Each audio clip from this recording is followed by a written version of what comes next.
जय श्री राम दोस्तों। आप सभी का मेरे YouTube चैनल सैंडी के फैक्ट्स में स्वागत है। तो दोस्तों, आज जो मैं आप लोगों के लिए एक छोटी सी कथा लेकर आया हूँ, तो उसमें भी भक्ति भावना ही है। तो यह बात तब की है जब हिरण्याक्ष का वध कर देते हैं भगवान विष्णु वराह अवतार लेकर।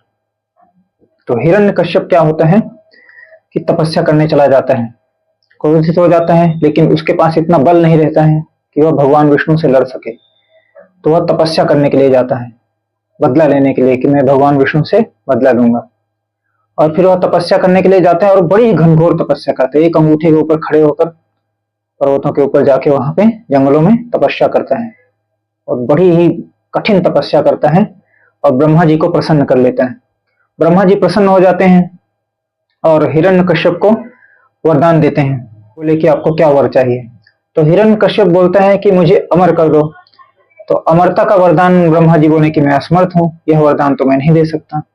तो फिर इसने हिरण्यकश्यप ने सोचा कि क्या, तो उसने कहा कि मुझे ऐसा वरदान दीजिए जिसमें मैं न धरती में मरूं न आकाश में मरूं, न नर से मरूं न मानव से मरूं, न देवता से न दानव से, आपकी बनाई हुई सृष्टि में मैं किसी से भी न मरूं, और न मैं किसी अस्त्र से मरूं न किसी शस्त्र से मरूं, न दिन में न रात में, न घर में न घर के बाहर, तो धरती पर भी नहीं आकाश में भी नहीं।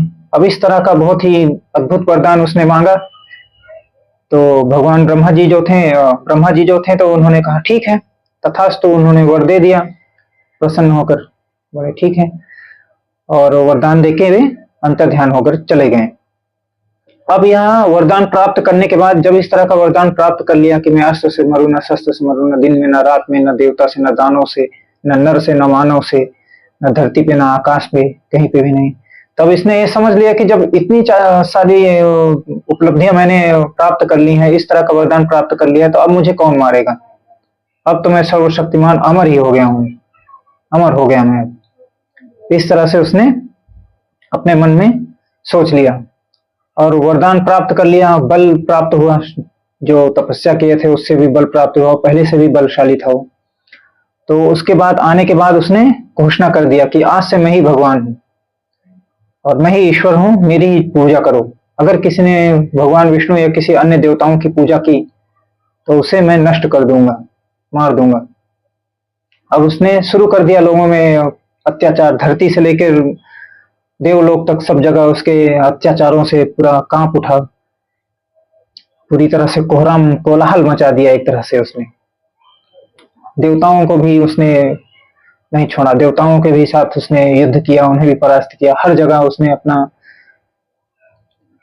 आसुरी जो शक्ति थी उसका प्रदर्शन किया और सबको, जितने भी थे धरती पर, उन्हें आदेश दे दिया कि लोग मेरी पूजा करें। हिरण्यकश्यप के अलावा अगर किसी की पूजा की, कोई भी यज्ञ और यह किया, देवताओं को कमजोर किया जाए, इसलिए सारे यज्ञ उसने भंग करने शुरू कर दिए। समय बीतता चला गया, उसके अत्याचार बढ़ते चले गए और उसी के घर में जन्म हुआ एक बालक का, जिसका नाम रखा गया प्रहलाद।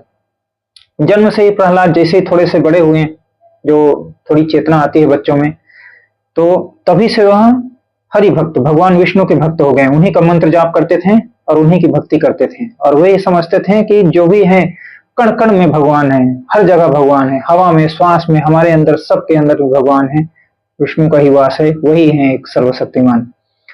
अब इस वजह से बहुत परेशान हो गया हिरण्यकश्यप। बहुत समझाया, बहुत सारे उनके राज दरबारी जो भी थे, माता पिता, मौसी, चाची, दादी जो भी उसकी थी राक्षस कुल में, सब लोगों ने उन्हें समझाया। सारे उपाय प्रयत्न करने के बाद बहुत ही ज्यादा क्रोध से पीड़ित हो गया है, बहुत ज्यादा क्रोधित हो गया है हिरण्यकश्यप कि अब क्या करें, यह तो बच्चा हमारे हाथ से निकल गया है, तो हमेशा उसी भक्ति में लीन रहता है और वह भगवान विष्णु से पहले ही बदला लेना चाहता था। भक्त के रूप में पैदा हो गए हैं प्रहलाद जी और हमेशा भगवान की भक्ति कर रहे हैं।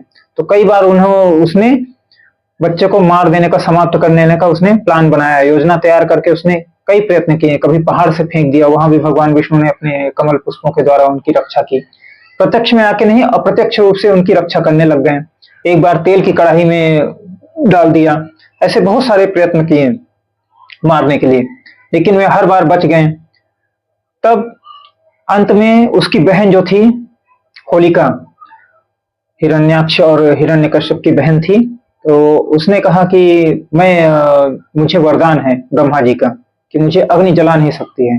तो एक काम करते हैं, उन्होंने एक योजना तैयार की कि बहुत बड़ा जो मतलब लकड़ी और ये सब का तैयार करो, और उसमें मैं इसको लेकर बैठ जाऊंगी, और मुझे तो ब्रह्मा जी का वरदान है कि मुझे अग्नि जला नहीं सकती है, तो मैं उसमें लेकर इसको बैठ जाऊंगी और उसमें जलकर राख हो जाएगा। अभी तक जो भी प्रयास किए गए थे, पहाड़ से नीचे फेंक देना, नदी में फेंक देना हाथ पांव बांध के, और तेल की कढ़ाई में डाल देना, तो ये मारने के प्रयत्न तो थे लेकिन उतने घातक नहीं थे।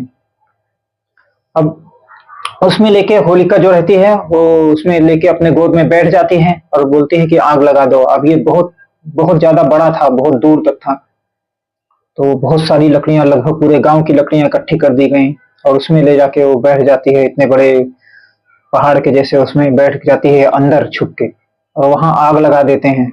अब ये तो पूरी तरह से निश्चिंत थी कि ब्रह्मा जी की शक्तियां, वरदान मुझे प्राप्त है कि अग्नि मुझे जला नहीं सकती है, तो मेरा कुछ नहीं होगा, ये बच्चा जो है वो जल के भस्म हो जाएगा अभी। तो ये जब ये हो जाएगा, और भगवान की जो भक्ति करता था, भगवान का ही हमेशा नाम जप और मंत्र जप करता था, उससे हिरण्यकश्यप और ज्यादा चिढ़ता था, उसे बहुत ज्यादा चिढ़ थी भगवान से। विष्णु भगवान का तो नाम भी सुनना नहीं चाहता था, और घर में ये भक्ति भजन कर रहे हैं, लगा देते हैं वहां पे आग। अब जब आग लगाई जाती है वहां से, तो जलने लग जाता है। जब आग की लपटें होलिका तक पहुंचते हैं, थोड़ी देर तो कुछ नहीं होता, उसके बाद वहां आग पूरी तरह से, जब भयंकर आग प्रज्वलित होती है उसमें, तो होलिका चिल्लाने लग जाती है और वह उसमें जल जाती है, जलने लग जाती है। ब्रह्मा जी की तरफ देखती है, पुकारती है कि ये क्या, आपने मुझे धोखा दिया। तो बोले नहीं, मैंने वरदान देते समय कहा था कि इसका समाज के कल्याण और कल्याण के लिए उपयोग करना, इसका दुरुपयोग किया आपने, इसलिए मेरा वरदान कार्य नहीं किया, और वह जलकर राख हो जाती है। प्रहलाद बच जाते हैं। अब उसके बाद वहां दरबार में प्रस्तुत किया जाता है, उनको उपस्थित किया जाता है प्रहलाद जी को। तो यह बहुत ही आग बबूला हो जाता है क्रोध के मारे उसको मारने के लिए। तो सिंहासन में बैठे बैठे ही चिल्लाता है हिरण्यकश्यप कि बुला, तेरे उसको मैं मार दूंगा, कहाँ है तेरा भगवान विष्णु, कहाँ है विष्णु तेरा, बुला उसे, मैं ही भगवान हूँ, मेरे अलावा कोई नहीं है।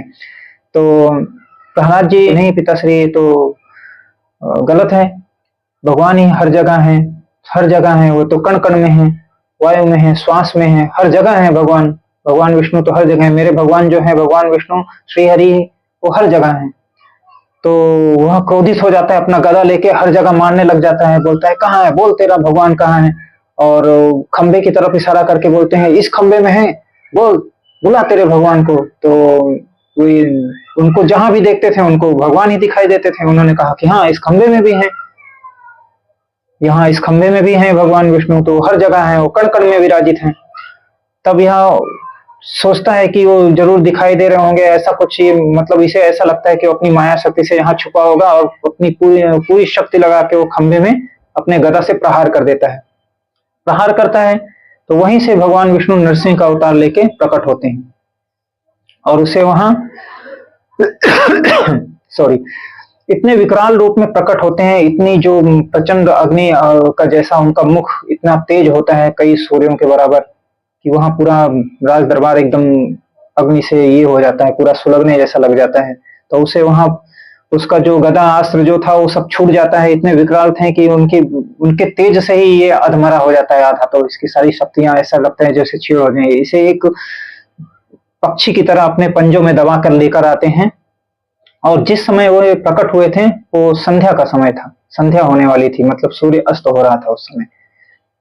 तो उस समय उसको बाहर लेकर आते हैं, उसके राजमहल से, दरबार से बाहर लेकर आते हैं, और जो चौखट होती है जहां से एंट्री करते हैं, डेहरी बोलते हैं गांव में, तो वहां पे बैठते हैं, उसके ऊपर बैठ जाते हैं, और इसको अपनी गोदी में पटक देते हैं, और बोलते हैं कि देख, तूने वरदान प्राप्त किया था कि ना तू धरती पे मरे ना आसमान में, न तू अस्त्र से मरे न शस्त्र से, ब्रह्मा जी की बनाई हुई सृष्टि से भी न मरे।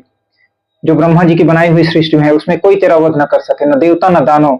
तो बताते हैं भगवान विष्णु की ना मैं ब्रह्मा जी की बनाई हुई सृष्टि में आता हूँ, न मैं देवता हूँ, न मैं दानव हूँ, न नर हूँ न मानव हूँ इस वक्त, और अभी न दिन है न रात है, न तू धरती में मर रहा है न आकाश में, तू मेरी गोद में मर रहा है, मैं तुझे अपने नख से मार रहा हूँ। तो इस तरह से उसका वध कर देते हैं। बोलते हैं अभी दिन भी नहीं है रात भी नहीं है, संध्या का समय हुआ था।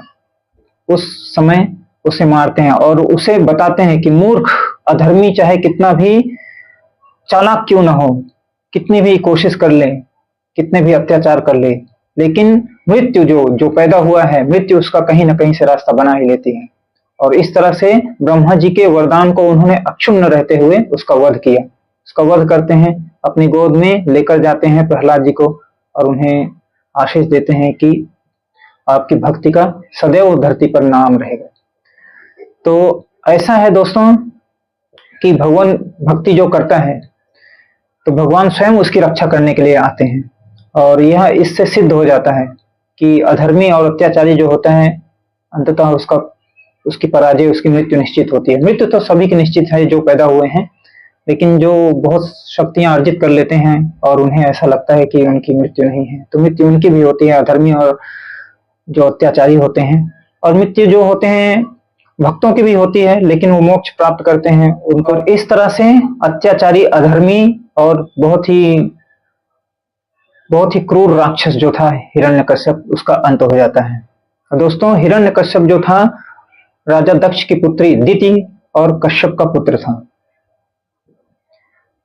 और हिरण्यकश्यप और हिरण्याक्ष जो थे, ये दोनों पहले द्वारपाल हुआ करते थे भगवान विष्णु के वहां पे विष्णुलोक में, लेकिन एक बार उन्होंने सनकादिक ऋषियों को अंदर जाने से रोका था, तो उन्होंने क्रोधित होकर इन्हें श्राप दे दिया था। इसीलिए ये हिरण्याक्ष हिरण्यकश्यप के रूप में, फिर रावण और कुंभकर्ण के रूप में ऐसे ही ये उत्पन्न हुए और इनका अंत भी भगवान विष्णु के द्वारा हुआ और अंततः यह मोक्ष प्राप्त करते हैं।